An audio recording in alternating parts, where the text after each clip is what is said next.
माझं BCom complete झालंय. मी M.Com first इयरला आहे आणि ते करत-करत मी जॉब करत होते. एक सी-एच्या ऑफिसमध्ये अकाउंटंट म्हणून जॉब करत होते. मला 7,000 पगार होती. तसं स्वप्न म्हटलं तर आता आमदारच. आमदार आमदारच. मोहोळ. हो. काल भरपूर जणांनी मला शुभेच्छा पण दिल्या, की तू भावी आमदार पण.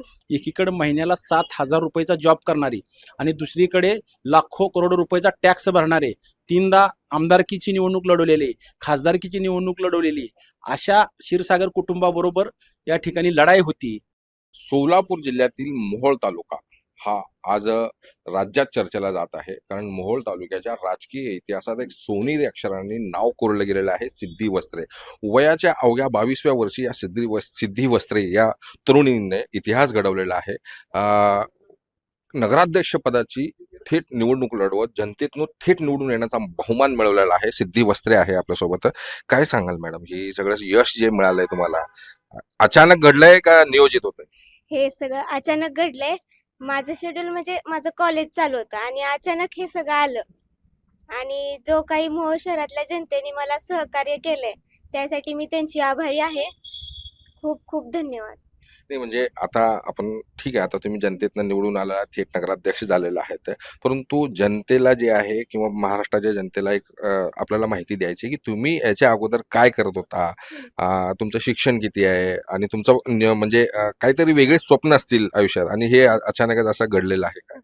खरं तर माझं बी.कॉम कंप्लीट झालंय. मी एम.कॉम फर्स्ट इयरला आहे आणि ते करत-करत मी जॉब करत होते. एक सी-एच्या ऑफिसमध्ये अकाउंटंट म्हणून जॉब करत होते. मला 7,000 पगार होती आणि मी ते करत-करत बँकेचे एक्झाम्स देत होते आणि आता माझी तयारी अशी पण होती, की एम-पी-एस-सी, यू-पी-एस-सीची करायची आणि हे सगळं अचानक घडलं. त्यामुळं आलंय सगळं. आणि आता मग कॉलेज शिकत शिकत जे आहे अचानक आता तुम्ही उमेदवार नगराध्यक्ष पदाचा फॉर्म भरला.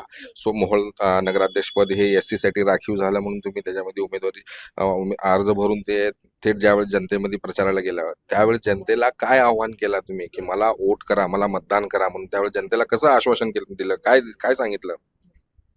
मोहोळ शहराचा तसा म्हणावा तसा विकास नाहीये आणि त्या विकासासाठी आम्ही तसा जाहीरनामा पण आम्ही सादर केलेला आहे आमचा आणि मी अशी सुशिक्षित आहे आणि त्यामुळं मी सुशिक्षित आहे बघून सर्वांनी मला वोटिंग केले आणि आमचा हा वारसा चालत आलेला आहे आणि 30 वर्षानंतर खरं आमच्या घरात मला परत उमेदवारी मिळाली. म्हणजे 30 वर्षा अगोदर कोण होते घरात राजकीय व्यक्ती? माझे आजोबा सरपंच होते मोहोळ गावाचे. त्याच्यानंतरनं 30 वर्षानंतरनं आता मला नगराध्यक्षपदाची उमेदवारी मिळाली. वडील काय करत होते? आई वडील वगैरे त्यांचं काय म्हणजे व्यवसाय काय आहे? का म्हणजे काय बिझनेस आहे का नोकरी करते? माझी आई हाऊसवाईफ आहे आणि बाबा आहेत ते बँकेत एका पतसंस्थेत आहेत आणि ते करत-करत शेती पण करतात. नाही म्हणजे आता तुम्ही ज्यावेळेस निवडणुकीच्या रिंगणात उभ्या राहिला तर त्यावेळेस आई वडिलांनी देखील स्वतःला झोकून दिलं काय या प्रचारामध्ये वगैरे? हो, माझ्या पूर्ण कुटुंबानी प्रचारासाठी सकाळी 6 ते संध्याकाळी 10 पर्यंत सगळे बाहेरच असायचे प्रचारासाठी. सर्वांनी खूप कष्ट घेतले. म्हणजे हे नगराध्यक्ष पद होण्यासाठी जे आहे जास्त करून वाटा कोणाचा, खारीचा वाटा कोणाचा आहे? आई वडिलांचा आहे का स्वतःचा आहे? माझ्या 2 मोठ्या भावांचा आहे, किशोर वस्त्रे आणि दिग्विजय वस्त्रे. तसेच आदरणीय रमेशजी बारसकर. ते पण माझे भाऊच आहेत. त्यांचा मोठा वाटा यात. आज जे काय आहे ते मी त्यांच्यामुळे आणि मार्गदर्शक करणारे उमेशदादांनी भरपूर मदत केली. आणि आता उपमुख्यमंत्री एकनाथ शिंदे यांची ह्या मोहोळमध्ये एक मोठी सभा झाली होती. त्यावेळेस त्या सभेमध्ये जाऊन त्या व्यासपीठावर बसणं, म्हणजे एवढ्या मोठ्या व्यक्तींबरोबर म्हणजे थेट उपमुख्यमंत्र्यांसोबत तिथं बसणं कसं वाटलं होतं एकदम? म्हणजे हे सगळं आश्चर्यच होतं माझ्यासाठी, कारण कधी स्वप्न पण असं बघितलं नव्हतं, असं काही होईल म्हणून. पण तेव्हा खूप भारी वाटलं होतं आणि त्यांचा आशीर्वादच मला लाख मोलाचा ठरला. आता मोहोळच्या जनतेसाठी काय करणार आहे? काय म्हणजे काय उद्दिष्ट काय ठेवलंय मोहोळच्या जनतेसाठी? अ, मोहोळ शहराच्या जास्त काही समस्या नाही आहेत. रस्ते, पाणी, अंडरग्राऊंड गटारी अ, आणि वीज हे सगळं आम्ही जाहीरनाम्यात हे केलेलंच आहे. आणि आता म्हणजे नवीन जी तरुणी आहेत तुमच्यासारखे महाविद्यालयीन तरुणी जे आहेत त्यांना काय संदेश तुमचा काय माझ्या जसं मी आले ह्याच्यात तसं माझ्यासारखं सर्व युवक युवतींनी यावं असं मला वाटतं. म्हणजे राजकारण एक करिअर सारखं बघावं जसं तुम्ही करिअर म्हणता एमपीएससी युपीएससी स्पर्धा परीक्षा बँकिंग सीए हे जे करिअर आहे तसं करिअर राजकारणात निवडावं का नाही? अ, खरं तर निवडावं असं मला वाटतं. कारण जसं मी आले ह्याच्यात आणि जे काही मी अनुभव घेतलेत त्या पद्धतीने मला असं वाटतं सर्वांनी हे यावं पुढं. आता ठीक आहे, आता नगराध्यक्षपदी तुमची निवड झालेली ठीक आहे. आता भविष्यात काय आमदार व्हायचंय, खासदार व्हायचंय, सीएम व्हायचंय, काय व्हायचंय भविष्यात? काय म्हणजे ते पण स्वप्न असतील की आता हे सुरुवात झाल्यानंतर तसं स्वप्न म्हणलं तर आता आमदारच. आमदार आमदारच. मोहोळ. हो. काल भरपूर जणांनी मला शुभेच्छा पण दिल्या, की तू भावी आमदार पण. आणि मग मी आता त्याही ह्यानी प्रयत्न करणार. तर साहेब काय सांगाल ही सगळी निवडणूक जी आहे निवडणूक प्रक्रिया ज्यावेळेस पार पडली त्यावेळेस काय काय अडचणी आल्या काय कारण तुम्ही ह्याच्यामध्ये खूप म्हणजे एक चाणक्य म्हणून तुमचंच नाव घेतलं जाते. या ठिकाणी प्रथमतः ओपन आरक्षण पडेल अशा पद्धतीची नियोजन केलं होतं आणि त्या पद्धतीनं आम्ही जागा लढवणार, मी स्वतः उमेदवार अशा पद्धतीचं आम्ही नियोजन केलं होतं.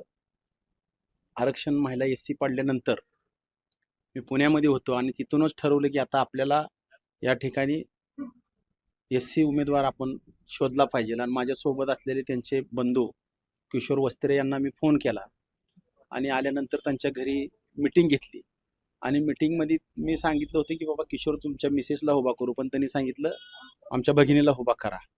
मग त्यांच्या घरी मिटिंग झाल्यानंतर यांच्या दोन, ही सिद्धी आणि तिची दुसरी एक बहीण, लहान बहीण, मिटिंग झाली. ह्या दोन मुलीतल्या कुठलेही उमेदवारी तुम्ही द्या.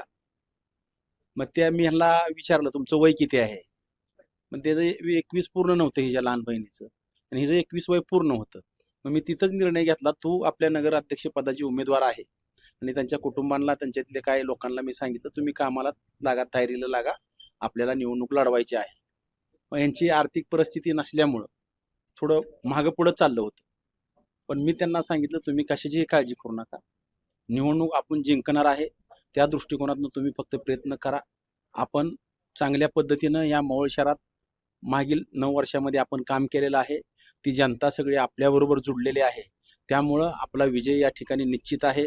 त्याचबरोबर राज्याचे उपमुख्यमंत्री एकनाथभाई शिंदे असतील, अजितदादा असतील, यांचा देखील आशीर्वाद आपल्याला आहे. त्यामुळं ही निवडणूक जरी धनशक्ती विरुद्ध जनशक्ती असेल, धनशक्तीचा पराभव जनशक्तीनं वेळोवेळी केलेला आहे. डॉक्टर बाबासाहेब आंबेडकरांना जी घटना लिहिलेली आहे, पहिला राजाच्या पोटाला राजा जन्माला येत होता, पण आता मतपेटीतून जन्माला येतो. आणि हीच या निवडणुकीच्या माध्यमातून संबंध महाराष्ट्राला नव्हे तर संबंध देशाला दाखवून दिलेला आहे. एकीकडे महिन्याला 7,000 रुपयाचा जॉब करणारी आणि दुसरीकडे लाखो करोडो रुपयाचा टॅक्स भरणारे, 3दा आमदारकीची निवडणूक लढवलेली, खासदारकीची निवडणूक लढवलेली अशा क्षीरसागर कुटुंबाबरोबर या ठिकाणी लढाई होती. त्यांच्याकडे आमदाराची फौज उभा केली होती. माझे आमदार राजन पाटील असतील, या ठिकाणी राम सातपुते असतील, रमेश कदम असेल, यशवंत माने असतील आणि पालकमंत्री जयकुमार भाऊ गोरे असतील, या सगळ्यांनी या ठिकाणी ताकद लावली होती. आणि त्या ताकदीला, सत्तेच्या ताकदीला या मोहोळ शहरातल्या जनतेनं जुमानलं नाही आणि शिवसेनेचा या ठिकाणी नगराध्यक्ष करण्याचं काम या शहरातल्या जनतेनं केलं. या शहरातल्या ज्या ज्या समस्या आहेत आम्ही जाहीरनाम्यामध्ये सांगितल्या होत्या, त्या सर्व समस्या सोडवण्यासाठी आम्ही प्रयत्नाची पराकाष्ठा करू आणि ह्या मोहोळ शहराला एक वेगळं रूप देऊ, अशा प्रकारचा आम्ही निश्चय केलेला आहे. साहेब उपमुख्यमंत्री एकनाथ शिंदे यांची एक सभा झाली होती. त्या सभेमध्ये जाहीर सभेमध्ये एकनाथ शिंदे यांनी असं सांगितलं होतं की दादागिरी खपवून घेतली जाणार नाही, हा इशारा दिला होता. हा इशारा नेमका कोणाला होता, का कोणाला टोमणा मारला होता? हा इशारा जे माग पंडित देशमुख यांचा आणि त्याचा गुन्हा दाखल अनगरकरावर झाला होता. आणि त्यांची दादागिरी या ठिकाणी या तालुक्यामध्ये फक्त दादागिरी नाही तर प्रशासनावर दबाव आणून पोलीस स्टेशनच्या माध्यमातून एखाद्या कार्यकर्त्याला अडचणीत आणायचं, तहसीलच्या माध्यमातून एखाद्या शेतकऱ्याला कार्यकर्त्याला अडचणीत आणायचं, MSEBच्या माध्यमातून वेगवेगळ्या प्रशासनातल्या अधिकाऱ्याला धरून या ठिकाणी त्यांनी अडचणीत आणलेला आहे. कुठं कोण ऐकत नाही त्याच्याबरोबर जबरदस्ती भांडणं केलेली आहेत. अशा प्रकारे दादागिरीचं राजकारण चालणार नाही म्हणून शिंदे साहेबांनी सांगितलं होतं. त्याचबरोबर ओबाटा गटाचे जे इथले होते त्यांनी सातत्यानं धमकावण्याचं काम केलं, उमेदवारांना धमकावण्याचं काम केलं, मतदाराला धमकावण्याचं काम केलं. या उबाटावाल्याला आणि भाजपवाल्याला शिंदे साहेबांनी इशारा दिला होता. मॅडम तुम्हाला कोणाची धमक्या वगैरे आले नव्हते का काय काय? नाही, मला धमकी वगैरे नाही आल्या कुणाच्या. कुणी दबाव वगैरे टाकला नाही किंवा धमकी पण नाही. बरं 170 मतांनी तुमचं जे विजय झाला त्यावेळेस म्हणजे ज्यावेळेस ते मतपेट्या ज्यावेळेस उघडत होत्या त्यावेळेस म्हणजे पुढं मागं आघाडीवर पिछाडीवर असं त्यावेळेस मग काय वाटत होतं तुमच्याकडे? आघाडीच वाटत होती. कारण मला विश्वास होता की आम्ही निवडून येणार. तसा आम्ही प्रयत्न खूप केला होता. तर आपल्या सोबत होते सिद्धी वस्त्रे या वयाच्या 22व्या वर्षी या नगराध्यक्ष बनून जे आहे महाराष्ट्राच्या राजकीय इतिहासात एकदम सोनेरी अक्षराने नाव कोरलेलं आहे. महाराष्ट्र टाइम्स, इरफान शेख, सोलापूर.